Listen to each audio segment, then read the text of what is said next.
Bonjour. Alors aujourd'hui j'aimerais vous présenter un kit qui n'est pas de la science-fiction du tout, qui est ni plus ni moins que la fusée Apollo 11, voilà, la fameuse fusée Saturne V qui a permis aux Américains de gagner la course à la Lune et qui donc est représentée ici par un kit Revell au 144. Et il s'agit d'un kit qui fêtait en 2019 les 50 ans de l'alunissage, n'en déplaise à nos amis complotistes. On est bel et bien allé sur la Lune. Et donc, ce kit, je l'ai trouvé à vil prix sur Vinted. Je pense que ça doit faire partie des objets qui ont été offerts à des gens ou à des enfants et où les parents considéraient que ça allait pas.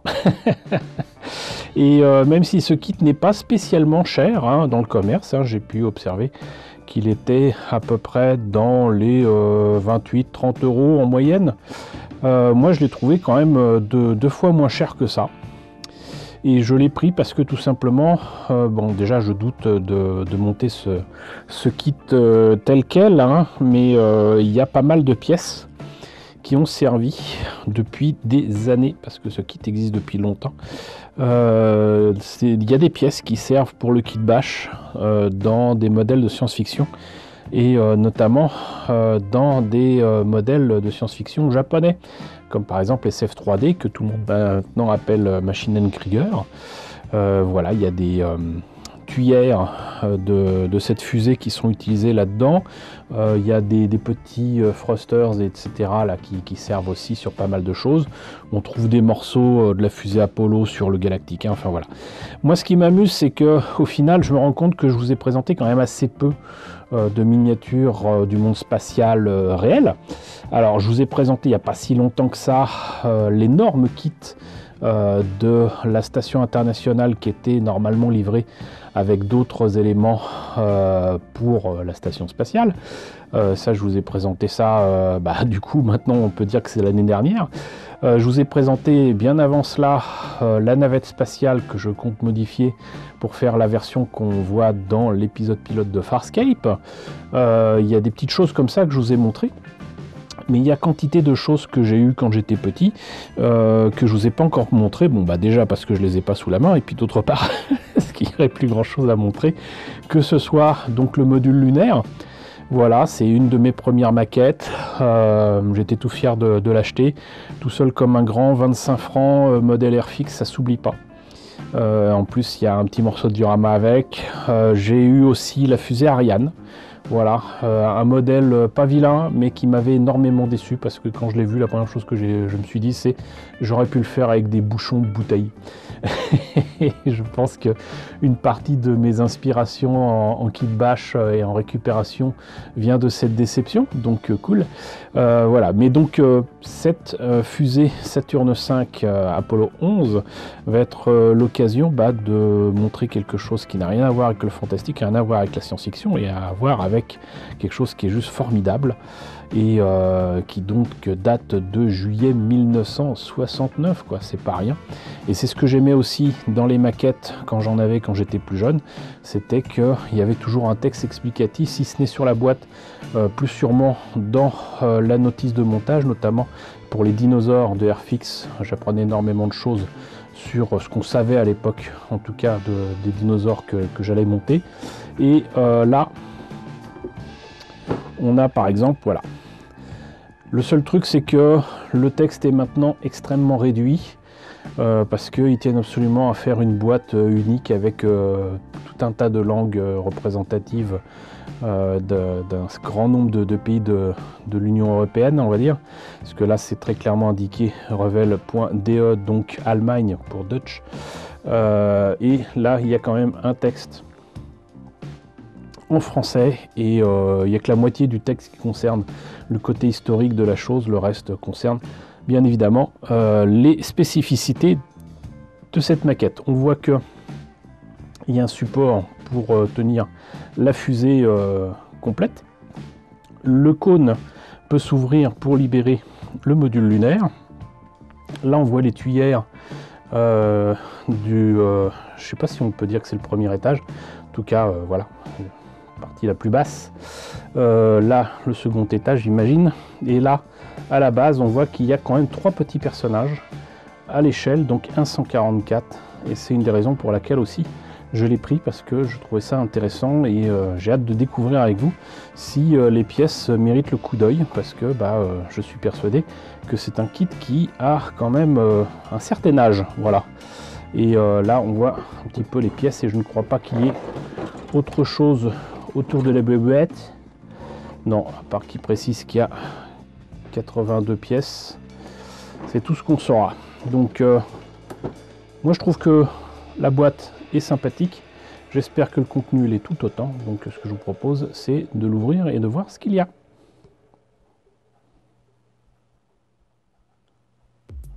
Alors, on commence par la présentation d'une très belle planche de décalco.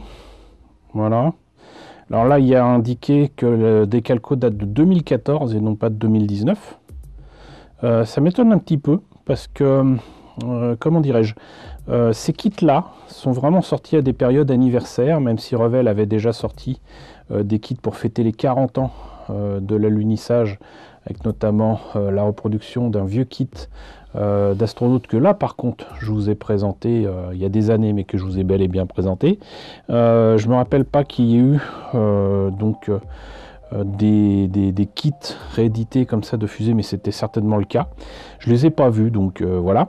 Maintenant, donc ça prouve que de toute façon c'est pas un kit qui date de 2019. Ça, c'est surtout ça qui est important à noter. Et de même que si la boîte indique 2019, la notice que je viens de laisser tomber comme un vrai nul indique aussi 2014. Donc c'est très clairement, j'allais dire, un reboîtage. Mais en tout cas, ils ne sont pas embêtés à reproduire différemment les documents et la planche de décalco. Mais je soupçonne qu'il s'agisse d'un reboîtage de leur propre kit, en enlevant la vieille boîte qui ne concernait pas justement les 50 ans. Donc là, du coup, ils en parlent un petit peu plus de la Saturn V. On notera que la version allemande a l'air plus longue que la version anglaise, mais je ne vois pas de version française. Et là, donc, on voit les pièces en présence. Ça a l'air de rien, on dirait qu'il n'y a pas grand chose, mais en fait il y a énormément de... Enfin les pièces sont énormes, voilà, c'est ce que je voulais dire. Là où on voit que c'est un vieux kit, là les tuyères sont quand même séparées en deux.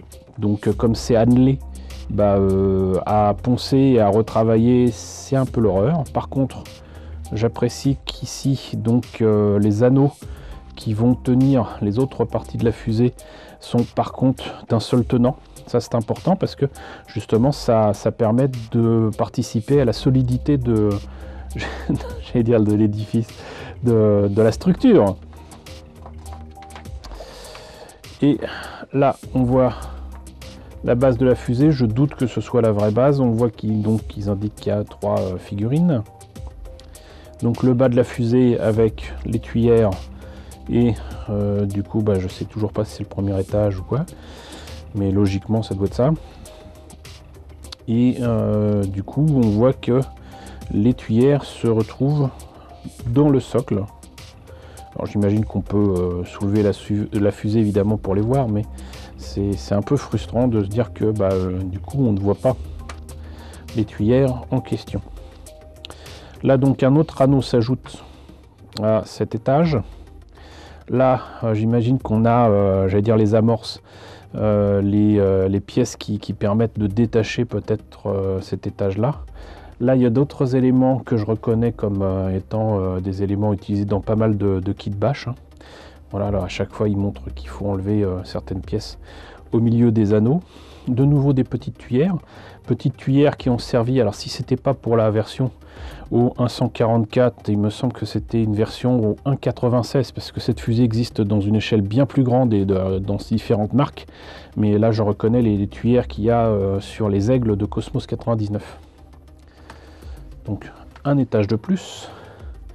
De nouveau on a ces trucs là, et là c'est aussi la raison pour laquelle je l'ai pris, c'est que ces éléments là et ça là C'est les éléments qui ont été utilisés pour faire le TIE Bomber de Star Wars dans l'Empire contre-attaque. Alors j'espère que c'est la bonne échelle, j'en doute.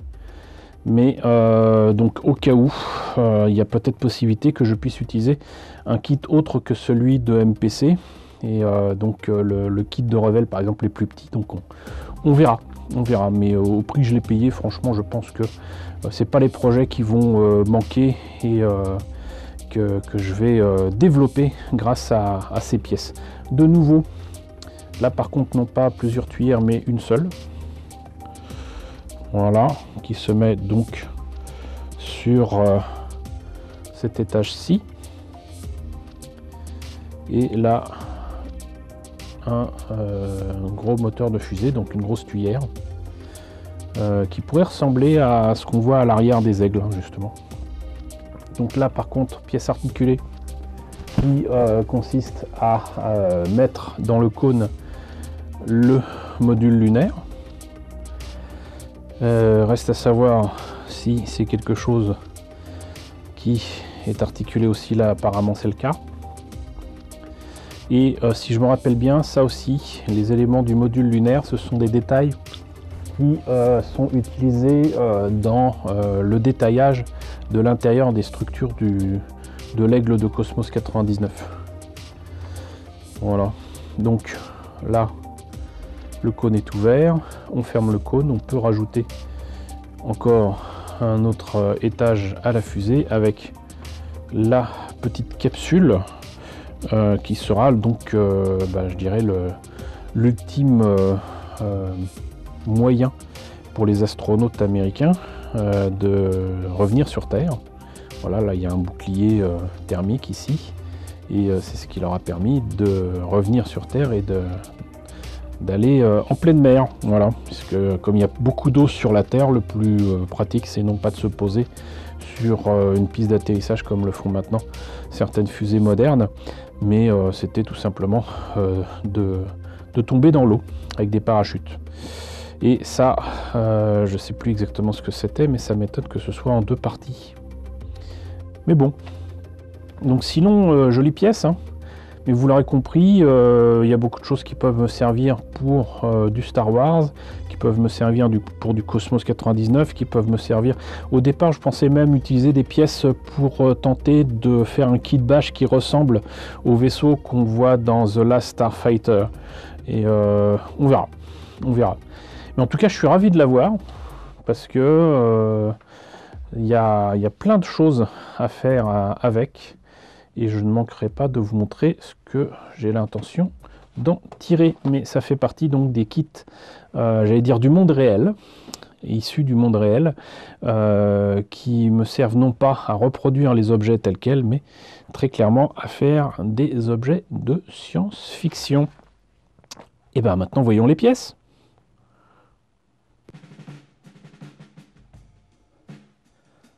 Alors je confirme que le kit est ancien.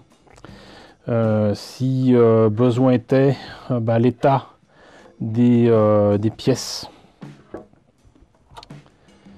et des grappes, voilà. Donc vous avez des flashs de partout là. Donc c'est ces morceaux de plastique qui prouvent que les deux morceaux du moule qui servent à faire les pièces en plastique injecté n'était pas totalement et correctement scellé. Et ça c'est quelque chose qu'on ne peut pas maîtriser si le moule est entre guillemets vieux. Voilà. Et vous voyez que donc même s'il y a des détails et tout, même si c'est sympa, c'est pas du niveau des pièces de maintenant. Et là je devine qu'il y a certains détails là et ailleurs, même là, hein, qui sont pas spécialement des détails en plein. C'est logiquement des choses qui devraient être en creux. Voilà, et je ne vois pas de date. Third stage, payload. Il y a même des informations sur les grappes. Ça c'est sympa ça. Third stage, donc c'était bel et bien le premier étage. Cool. Donc, d'ailleurs, j'en profite pour montrer les petites figurines au 144. Moi je dirais que c'est plus petit que du 144. Mais ce sont de belles figurines, franchement. Il y a les détails qu'il faut, alors que c'est tout petit, hein, vous voyez. C'est grand comme une rognure d'ongle. Et là donc il y a le module lunaire. Imaginez quoi quand même que des astronautes grands comme ça ont tenu pendant des jours là-dedans quoi. Pour aller sur la Lune et ensuite sur ce truc là. Et ensuite à 3 là-dedans quoi. Et là je suis un petit peu déçu par contre. Bon cela dit, OIN 144, fallait pas rêver. Les petits thrusters sont dans la pièce elle-même. Voilà, mais au moins là c'est pas avec du plastique dedans quoi. C'est creux, donc c'est déjà pas mal, mais c'est quand même en deux parties.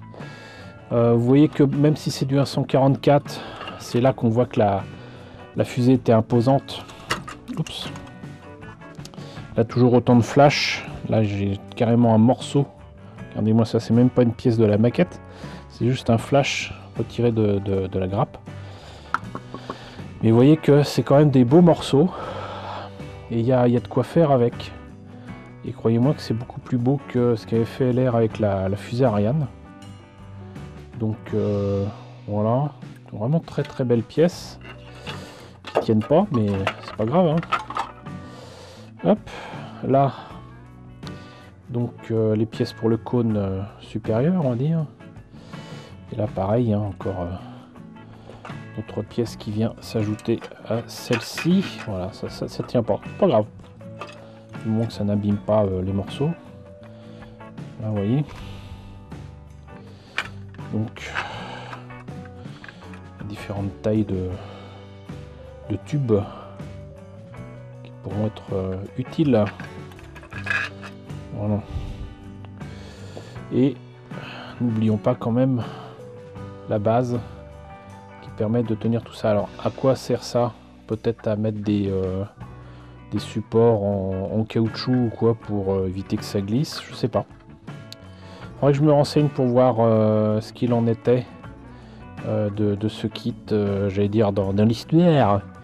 Voilà, est-ce que ça remonte aux années 60, 70, 80? Je ne sais pas. Mais en tout cas là il y a des pièces qui sont abîmées et qui sont faites apparemment pour assurer la stabilité de la base de la fusée qui est quand même assez haute hein, quoi. Donc là premier étage, deuxième étage, je pourrais même pas vous montrer la totalité de la fusée là, mais voilà. Donc des pièces qui vont m'être très utiles, très content de l'avoir, et je serais très content aussi de comparer ça éventuellement avec d'autres marques et d'autres échelles, qui sait, si je trouve cette fusée à vil prix, on sait jamais. En tout cas, j'espère que la présentation de cette fusée Apollo vous a intéressé. N'hésitez pas à me dire ce qu'il en est dans la section commentaires. N'hésitez pas à liker, c'est très important. N'hésitez pas à partager. N'hésitez pas à vous abonner si ce n'est pas déjà le cas. Coucou aux nombreux abonnés qui nous ont rejoints ces derniers temps. Bienvenue ici. Coucou aux grands anciens qui me suivent depuis 6 ans.